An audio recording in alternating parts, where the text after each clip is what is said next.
Olá, como vocês estão? Hoje eu queria te mostrar uma forma de como você pode melhorar suas pinturas. Então qualquer pintura que você faça hoje, se você for do nível iniciante ou intermediário, você pode usar isso daqui, ó. Eu fiz um tronco de árvore aqui, eu não foquei nas folhas e nem muito no gramado, porque eu quero focar nessa parte aqui que é a parte mais importante, que você pode usar para tudo. Você pode ver aqui que ela tem a luz desse lado, que deixa o tronco mais claro, né? E a sombra aqui. Então essa é uma regrinha básica da pintura, sempre vai ter um lado iluminado e um lado com mais sombra. Mas aqui, ó, a pintura tá bem básica, então como que a gente pode melhorar isso daqui e deixar ele mais realista? Então eu vou te mostrar como que a gente faz isso. Fica comigo e vamos pintar! Então aqui eu tenho as cores que eu preparei. Nesse caso a gente vai pintar o tronco da árvore, mas no seu caso pode ser uma escala de azuis, pode ser uma escala de verdes, então pode ir desde o verde mais clarinho até o verde mais escuro, aí depende do que você vai pintar na hora. O que eu vejo que os iniciantes mais erram? Eles usam esses do meio apenas, então até mesmo as cores puras ali, o ocre, o marrom, e eles não ficam nessas extremidades aqui, um bem claro e um bem escuro. Então eu vou te mostrar na prática como que isso vai funcionar.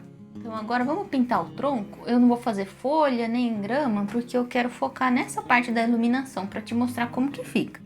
Aqui já tá tudo seco esse fundo, né? Então eu preciso passar uma camada de tinta fresca para poder trabalhar a luz e sombra.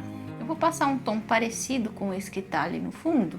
Então a gente pode dar a primeira camada como se fosse um fundo do jeito que tava lá mesmo, né? Então a gente faz aquele fundo mais básico e depois a gente detalha. Isso você pode fazer tudo no mesmo dia, tá? Não precisa esperar o fundo secar, não. Aqui eu deixei secar só para ilustrar como que fica. Então aqui o que geralmente acontece? Os iniciantes fazem esses dois tons, né? O da luz e da sombra, e depois eles só vêm detalhando. Colocando aqui a textura do tronco, deixando a luz um pouquinho mais forte do outro lado. E mesmo assim, parece que no final falta alguma coisa, ele não fica com a textura realista. Então vamos lá, pra gente deixar ele realista, a gente precisa passar por essa etapa de usar essas cores medianas aqui no meio para fazer a textura. E depois a gente vai usar aquelas cores das extremidades. Eu geralmente falo pro pessoal que começa a pintar, não é que você não sabe pintar, é que você parou no meio do caminho, você estava no caminho certo, aí chegou na metade, você achou que estava bom e parou. Então, a maioria que eu vejo chega nessa etapa aqui, até faz a luz e sombra, faz a textura, mas não coloca a luz e a sombra mais intensas. Então tá aqui a textura básica. Agora eu vou colocar a luz. Essa daqui ainda não é a luz mais forte. Para fazer textura eu gosto de usar um pincel bem fininho também, para ela ficar bem detalhada. Porque às vezes a gente usa o pincel grande, ele raspa em cima da tinta que a gente já passou e vira tudo uma coisa só. Aí acaba não fazendo textura nenhuma. Agora sim a gente vai para aquela cor mais clara, aquela que tem mais branco de todas ali.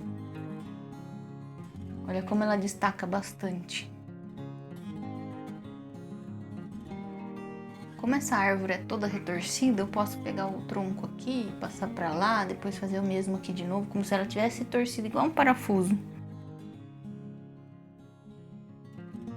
Agora eu vou pegar a cor mais escura, que é aquela que eu coloquei preto. Então um marrom bem escuro, e eu vou colocar aqui do lado da sombra. Esse daqui é que vai dar o destaque na árvore, então olha bem como que ela tá agora, como ela vai ficar depois que eu colocar o preto.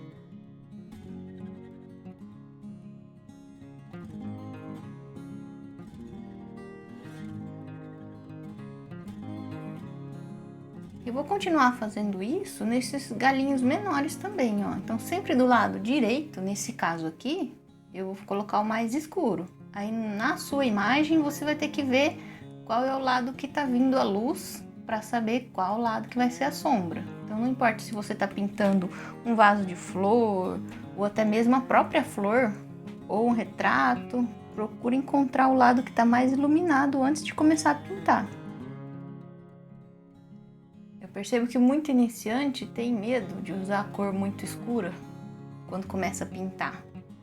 Mas é por isso que a pintura sempre fica com aquele aspecto meio neutro, né? Meio sem contraste, porque o que dá o contraste é justamente os extremos, né? O bem escuro e o bem claro. E aqui tem uma coisa que você tem que tomar cuidado na hora que estiver pintando com bastante extremo, assim, de muito escuro e muito claro, que é não deixar o escuro encostar muito no claro, sabe? Passar por cima, na verdade. Encostar ele até pode.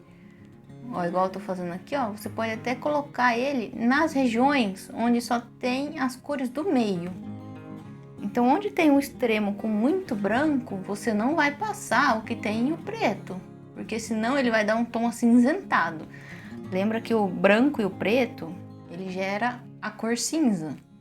Então, a gente não quer uma árvore com um tronco acinzentado. Isso geralmente é o que causa medo no pessoal, né, que começa a pintar. Mas pega uma pintura aí sem compromisso e testa isso daqui que eu tô falando.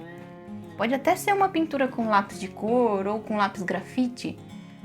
Aperta bem o lápis de um lado para fazer a sombra e o outro deixa bem clarinho, passa borracha se precisar, só para você ver esse efeito do contraste na prática.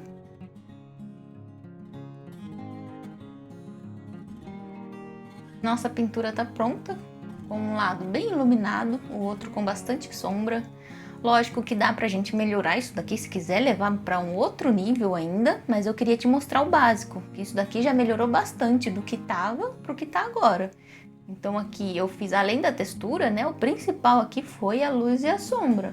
Então assim, conforme você for avançando na pintura, você vai enxergar que aqui no tronco da árvore pode ter um pouquinho de limo, pode ter uma iluminação indireta batendo desse lado aqui, então ela vai ter a parte clara, a parte bem escura e uma parte levemente mais clara aqui na beiradinha. Pode fazer isso com azul, pode fazer isso com outros tons, mas isso vai ser para as próximas aulas.